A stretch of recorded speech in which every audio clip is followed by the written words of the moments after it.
110회 전산세무 2급 이론시험 문제를 한번 풀어볼 텐데요.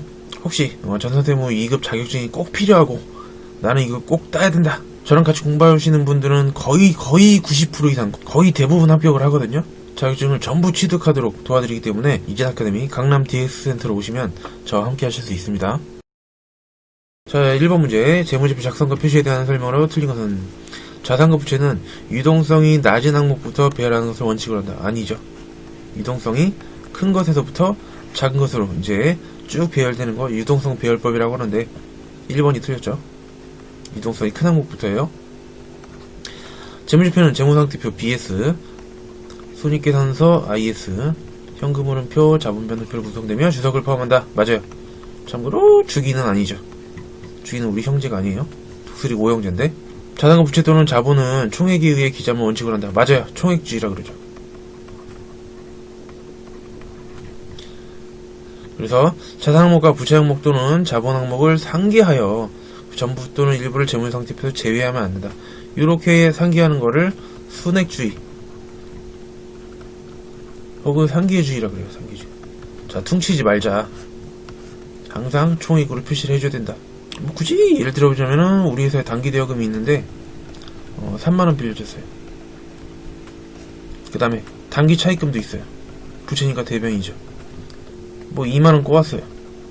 그러면 1년 내에 얼마만 받으면 돼요? 순수하게 1년 내에 우리 회사는 만원을 회수할 거 아니에요.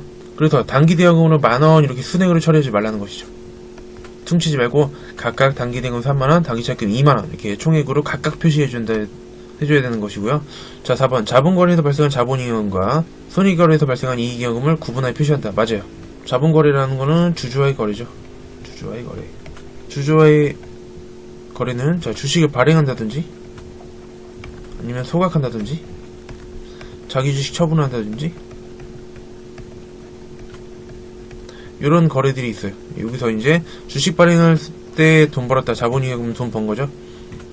그러면 주식 발행 초과금, 그 다음에 소각할 때는 감자 차익, 자기 주식 처분할 때는 자기 주식 처분이익, 이런 것들이 있고요.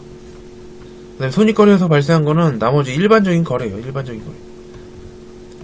제품 팔고 뭐 상품 팔고 뭐 이자로 돈 벌고 임대료 받고 뭐 그런 식으로 여러가지 활동을 통해서 돈 번 이익이익금을 겁나 구분하여 표시한다. 자, 1번이 틀렸기 때문에 정답은 1번이 되고요. 자, 두 번째 문제. 다음 자료를 이용하여 유동자산에 해당하는 금액의 합계액을 구하면 얼마인가? 자, 우리 자산은 유동과 비유동으로 구분되는데 유동은 당조자산이랑 재고자산이죠. 매출채권 맞아요. 당조자산, 상품, 재고자산 맞아요. 특허권? 아니죠.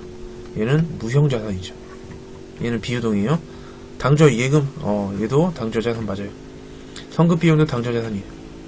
장기매출채권? 얘는 기타 비유동자산. 정답은 4번을 하시면 되겠습니다. 총 700만원이 되겠네요. 자, 다음은 세 번째 문제. 자, 재고자산 관련된 문제인데요. 다음 중 물가가 지속적으로 상승하는 상황에서 자, 일반적인 인플레이션 상황을 가정했을 때 기말 재고자산이 가장 크게 계산되는 재고자산의 평가 방법은 무엇인가? 여러분이 만약 이걸 정확하게 몰라서 많이 찍게 되면은 자, 중간에 어중간한 애들은 빠져야 되죠. 총평균법, 이동평균법 빠져. 선입선출법 아니면 후입선출이 무조건 정답인데 사실 이것도 그렇게 할 게 아니라 자, 좋은 것과 나쁜 것으로 나눠서 생각하자. 일단 꼭 그런 건 아니지만 기말재고 자산이니까 좋다고 치자. 좋은 거예요. 좋은 거.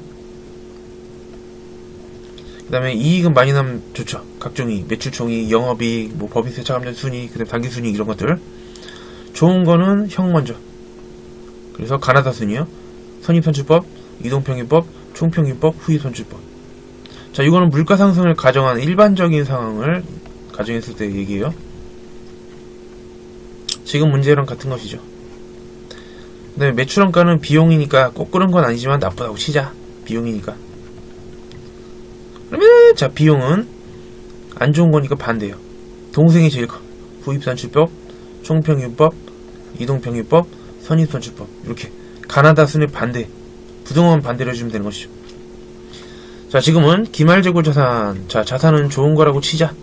그래서 좋은 게 가장 큰 거는 형이 제일 크죠. 그래서 선입선출법. 정답은 1번을 하시면 되겠습니다. 그죠? 고민할 게 없어요. 고민할 게 없어. 자, 4번 유형자산을 보유하고 있는 동안 발생한 수익적 지출을 자본적 지출로 잘못 회계 처리한 경우 재무제표에 미치는 효과로 가장 올바른 것은 수익적 지출은 비용이에요. 수선비죠. 자동차면 차량 유지비. 어쨌든 비용을 처리해야 되는데 요거를 뭐 건물이나 차량 운반구나 등등 자산으로 잘못 처리했다. 비용으로 처리해야 되는데 안 했죠. 비용은 과소계상돼 있어요. 자산으로 처리 안 해야 되는데 했으니까 과대죠. 일단 이렇게 단순하게 딱 보고 자산의 과소계상 풀 수 있는지 한번 볼까요? 과소가 아니라 과대죠. 1번 틀렸고요. 부채는 여기랑 상관없어요. 3번 단기순이익의 과대계상. 자, 수익은 지금 아무 변화가 없죠. 일정한데, 자, 여기서 비용을 빼주는데 그럼 이익이 나오죠. 비용이 과소하게 계상이 됐기 때문에 조금 덜 빼요. 그럼 이익은 늘어나요. 단기순이익 과소계상 맞네요. 정답 3번. 4번. 자, 매출 총 이익의 과소계상. 자, 이건 제가 손익계산서를 보여드리면서 말씀을 드려보도록 하겠습니다. 자, 일단 정확하게 따지자면 이 자산이 영업부서나 뭐 관리부서에 사용하는 건지 공장, 생산, 제조부서에 사용하는 건지에 따라서 사실은 좀 달라요. 자, 매출 총이익은 여기 있죠. 자, 만약 800원대로 처리해야 되는 자산이라면은 비용 과소, 판관비가 과소되는 거고, 그 다음에 자산이 늘어났죠. 엄밀하게 말하자면 그렇다는 거예요. 자, 이건 이해되면 좋고 안 되면 말고. 자산이 늘어나면 감가상각비도 늘어나겠죠. 감가상각을 더 많이 하게 돼요. 예를 들어 비용 10,000원이 과소됐다. 자산 10,000원이 늘어나죠. 과대계상된 거죠. 감가상각비는 예를 들어 한 1,000원 정도 늘어나. 그래서 10,000원만큼 줄어들고, 그 다음에 조금 이거보다 훨씬 조금 1,000원만큼 늘어나. 어쨌든 판관비는 감소를 하게 돼요. 이거는 해당 자산이 800번대 비용으로 처리되는 경우 그렇다는 거고, 만약에 500번대 비용도 마찬가지예요. 자, 생산, 공장, 제조에서 발생된 거면은, 자, 그럼 그때 수선비나 차량 유지비는 500번대로 계산을 해야 되죠. 자, 제조 원가이기 때문에 500번대 비용을 분기를 더했다. 그럼 매출 원가 줄어들죠. 10,000원만큼. 그 다음에 공장 건물이나 공장 트럭이 10,000원만큼 지금 과대계상됐기 때문에 걔네들에 대한 500번대 감가상각비가 약간 늘어날 수 있어요. 제조 원가죠? 그래서 매출 원가가 조금 이만큼 늘어날 수 있어. 1,000원어치. 자, 결론적으로 얘네가 500번대 코드라면 매출 원가가 9,000원만큼 줄어들어요. 그럼 원가가 줄어드니까 매출 총이익은 조금 늘어나죠. 그래서 아무리 뭐 800번대를 하든 500번대를 생각하든지, 만약에 800번대라 자산이라면은 매출 총이익에 영향이 아예 없고, 밑에니까. 만약에 500번대 비용으로 처리하는 자산이라 하더라도 매출 총이익은 증가하게 되니까 과소는 절대 나올 수가 없는 것이죠. 자, 정확하게 풀면 이렇게 되는 거예요. 자, 5번 재무회계 마지막 문제. 다음 중 자본에 대한 설명으로 가장 옳지 않은 것은? 자, 첫 번째 항목인 자본금은 기업이 발행한 발행시 총수의 1주당 액면 금액을 곱한 금액이다. 맞아요. 자본금의 정의 자체가 액면가액이에요.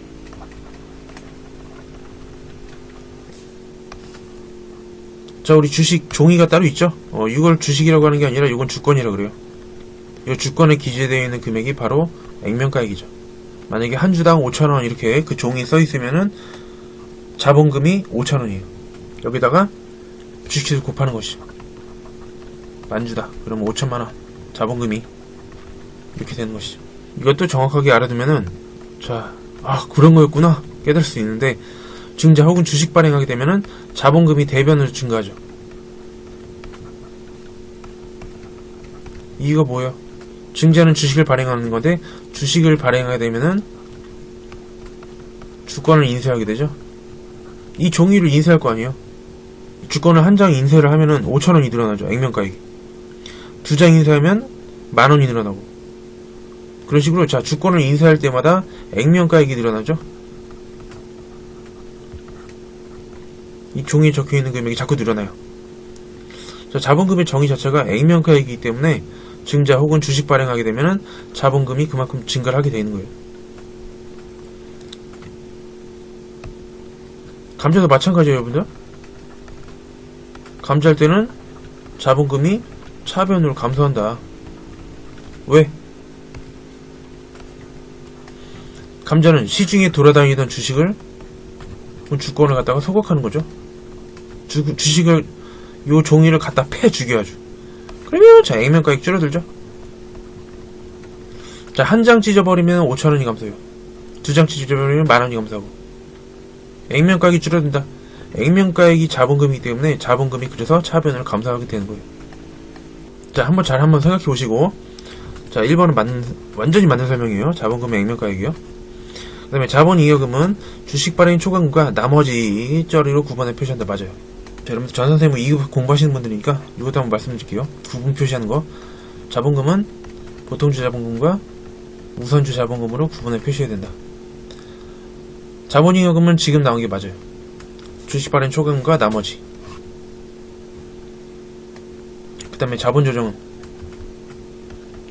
자기 주식 있죠. 자기 주식을 별도 구분 표시할 것. 자, 요 세 가지 들어보신 적이 있으실 거예요. 자, 다음 3번. 매도 관한 주권 평가손익은 자본조정 항목이 아니죠. 이거는 기타 포괄손익 누계 이기 때문에 틀린 내용이 되겠습니다. 정답은 3번이고요. 자, 미처분 이익경험은 배당 등으로 겁나 처분할 수 있는 이익경험을 말한다. 맞죠? 뭐 배당을 하든지 각종 준비금이나 그런 거로 적립을 하든지 아무튼 간에 처분할 수 있는 그런 이익경험을 말하는 것이죠.